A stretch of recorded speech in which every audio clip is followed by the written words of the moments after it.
Bonjour à tous et bienvenue dans ce Morning Bull Live. Nous sommes le 27 avril 2023 et si vous voulez monter un business, si vous voulez devenir entrepreneur et si vous voulez avoir une société qui est successful et qui cartonne en bourse, il faut intégrer de l'intelligence artificielle un peu partout et tous les 4 mots. Et puis si possible, ne pas monter une banque parce que c'est un petit peu comme ça que ça peut se résumer aujourd'hui.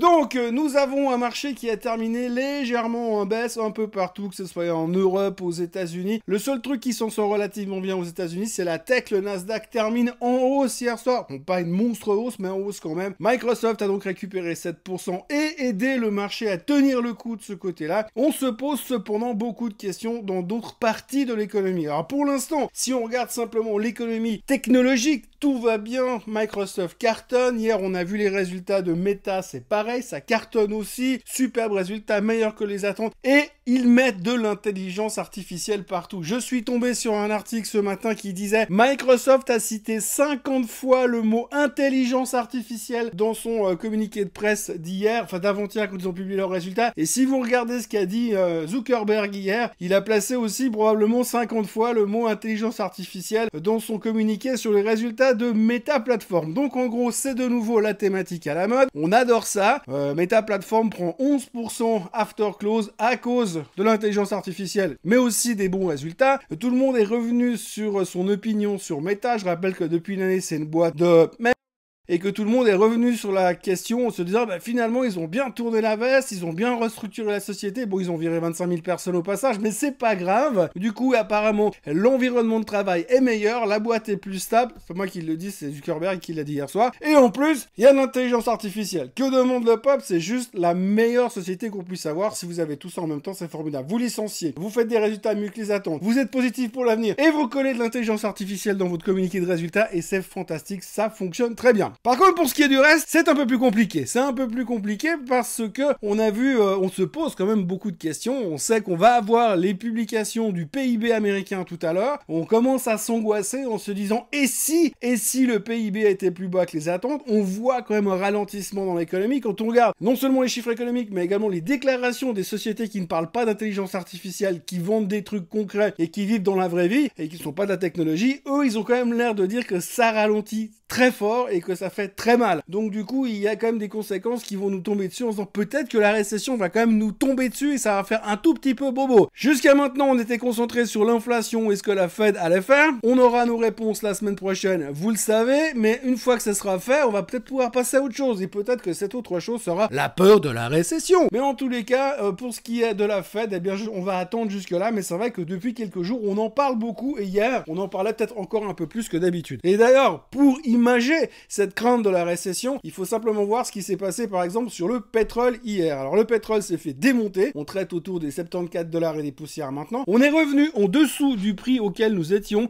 lorsque l'OPEP a annoncé qu'ils allaient couper la production de barils de 1 million et des poussières de barils par jour. Après on est monté de 10%, 11% et on a tout reperdu, on est redevenu au même endroit, même en dessous qu'avant. La bonne nouvelle, c'est qu'on a comblé le gap sur le graphique, donc techniquement c'est plutôt intéressant pour essayer de le rejouer à la hausse, mais visiblement tout le monde est inquiet de la récession, et s'il y a récession, forcément plus personne ne va faire le plein d'essence, donc du coup pression sur le baril, et on est même capable de ne pas regarder les chiffres des inventaires pétroliers qui ont été publiés hier soir, chiffres qui disaient que les inventaires sont en chute libre, ce qui veut dire que les gars sont en train de sortir tout ce qu'ils ont pour pouvoir offrir ce que le consommateur demande. Ça on n'a même pas regardé parce qu'on a peur de la récession sur le baril. Donc grosso modo, on est en train de nous ramener le sujet de la récession une fois que l'on saura si la Fed va vraiment pivoter, parce que ça c'est aussi un sujet qui commence un peu à faire le buzz, c'est est-ce que la Fed va monter les taux et annoncer qu'elle pivote, à savoir qu'elle passe du côté dovish de la force, si on peut dire ça comme ça. Mais pour l'instant, c'est la grande question. Que vont-ils nous dire la semaine prochaine, puisque de toute façon, la hausse des taux est acquise. Maintenant, ça sera intéressant de voir ce qu'ils vont nous dire. Et est-ce que finalement,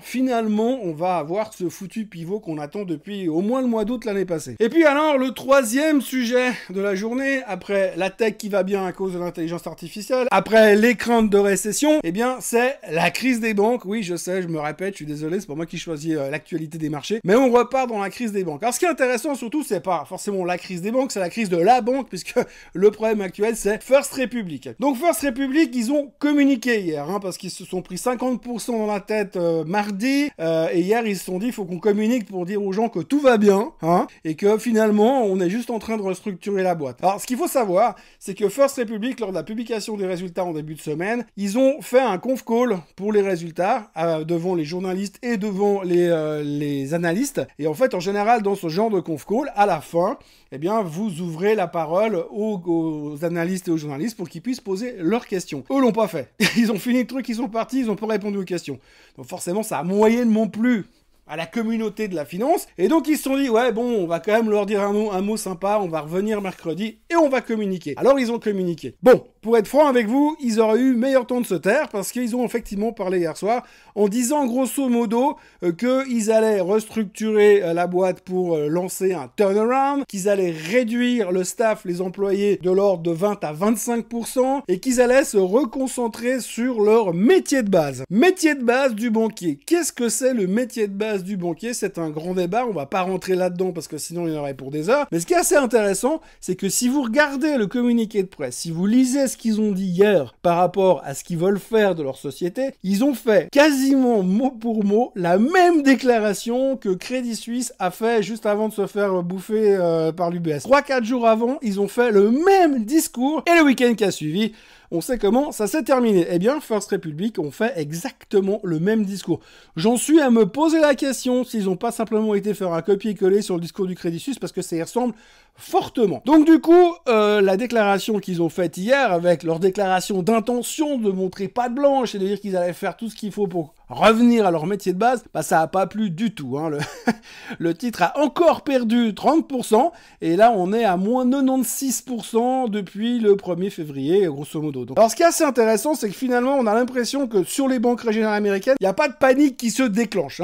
Pour l'instant, on est plus ou moins serein, on se dit que c'est un problème localisé à la First Republic, mais quand même, on est un tout petit peu stressé sur le secteur bancaire en général, et ça se ressentait encore une fois hier, pression sur le secteur, parce qu'on se dit, est-ce qu'il va y avoir contagion? Pour l'instant, on a l'impression qu'il n'y aura pas contagion, c'est ce qu'on nous dit, mais il y a aussi pas mal de monde qui espère que finalement, Washington va se réveiller entre aujourd'hui et la fin du week-end pour dire, finalement, on va trouver une solution un peu à la mode de l'UBS. Alors, ce sera pas l'UBS qui va racheter la First Republic, mais vu le pognon que JP Morgan, Bank of America et Wells Fargo ont mis dedans, ce serait pas étonnant qu'il y ait un des trois qui dise, bon à ce rythme-là, autant la racheter, et qu'on n'en parle plus, parce que vu la situation actuelle, ça va être compliqué, et on va certainement revenir à ce risque de contagion, mais pour l'instant, ça tient qu'à un cas, et les gens ont l'air de dire que c'est pas un énorme problème. On est un peu stressé quand même. Pour l'instant, ce qui est assez rigolo, c'est qu'on n'a pas encore vu de bank run. On a vu, les gens ils ont déjà retiré 100 milliards, mais vu ce qu'ils nous disent et vu le comportement boursier de First Republic,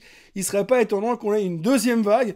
Ceux qui se sont accrochés pour ne pas couler avec la First Republic, ils vont peut-être dire, bon, cette fois, ça suffit les gars, moi je me casse. Donc ça sera intéressant de voir ce qui va se passer ces prochains temps, ou alors est-ce que simplement il y en a un qui va jouer le chevalier blanc et qui va la racheter pour qu'on n'en parle plus et que ça fasse moins de bruit, ce qui me paraîtrait finalement être une bonne solution, surtout pour faire taire la rumeur. Finalement, imaginez-vous, la FINMA, la BNS et le Conseil fédéral, ils ont quand même été inspirants pour les marchés, parce que si First Republic se fait racheter par JP Morgan, disons au hasard, eh bien on pourra clairement se dire derrière que c'est grâce aux Suisses, parce qu'ils ont été inspirants sur ce coup-là. Une journée sans plafond de la dette n'est pas une vraie journée, donc on parle du plafond de la dette, puisque hier les républicains se sont mis d'accord pour proposer une solution qui permet de rehausser le plafond de la dette, évidemment il n'y a pas d'alternative, tout en faisant des économies, en proposant des économies sur certains postes du budget américain. Alors c'est bien, c'est un bon effort, et c'est assez satisfaisant. Maintenant, les républicains sont en train de demander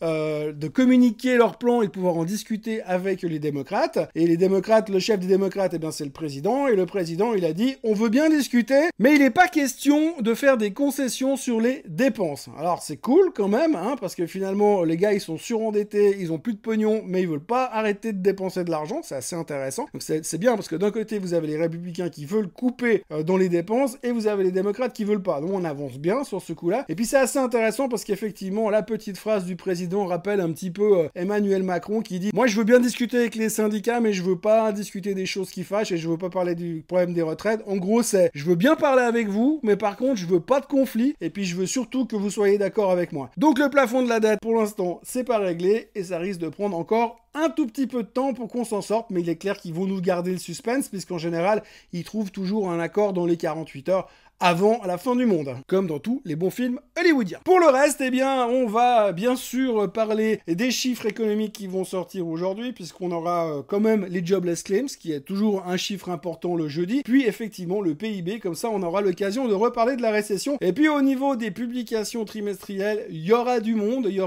ce matin avant l'ouverture, avec des boîtes comme Eli Lilly, comme Merck par exemple, ou comme Caterpillar, qui nous permettra de voir une vraie réalité par rapport à l'économie. Et puis, après la clôture ce soir aux États-Unis, nous aurons encore un GAFAM, Amazon, qui va publier. Et ce sera intéressant aussi parce que Amazon devrait profiter du retour du cloud, comme on l'a vu chez Microsoft, mais aussi le ralentissement de la consommation qui risque de peser de l'autre côté. Donc, ce sera intéressant de voir comment on va interpréter ces résultats. Il est vrai qu'Amazon a aussi beaucoup licencié, donc ça a dû bien améliorer ses marges, et donc ce sera aussi des choses intéressantes à regarder. Il y aura également Intel qui devrait publier une monstre perte, mais ça c'est déjà dans les prix. Tout le monde a l'air de dire que c'est la dernière fois qu'Intel publie un trimestre pourri. Il faudra surveiller ça, ça sera intéressant à voir aussi pour les semi-conducteurs, et surtout pour les semi-conducteurs. Et puis il y aura surtout le truc toujours super drôle après la clôture, c'est Snap qui va publier ses résultats, puisque Snap, à chaque fois qu'il publie, ils nous font un truc assez spectaculaire. En général, une journée de publication pour Snap où ça ne bouge pas de 20%, c'est pas une vraie journée de publication. Voilà ce que l'on pouvait retenir aujourd'hui de ces marchés financiers. Donc en gros, il faut parler intelligence artificielle, il faut parler les banques qui sont en crise, enfin une banque qui est en crise, et puis les craintes de récession qui arrivent à toute vitesse. Et n'oubliez jamais, le plafond de la dette n'est toujours pas réglé. N'oubliez pas de vous abonner à la chaîne Suisse Côte en français, de liker cette vidéo et de revenir demain pour un nouveau Morning Bull Live. Je vous souhaite une excellente journée et on se voit demain. Bye bye!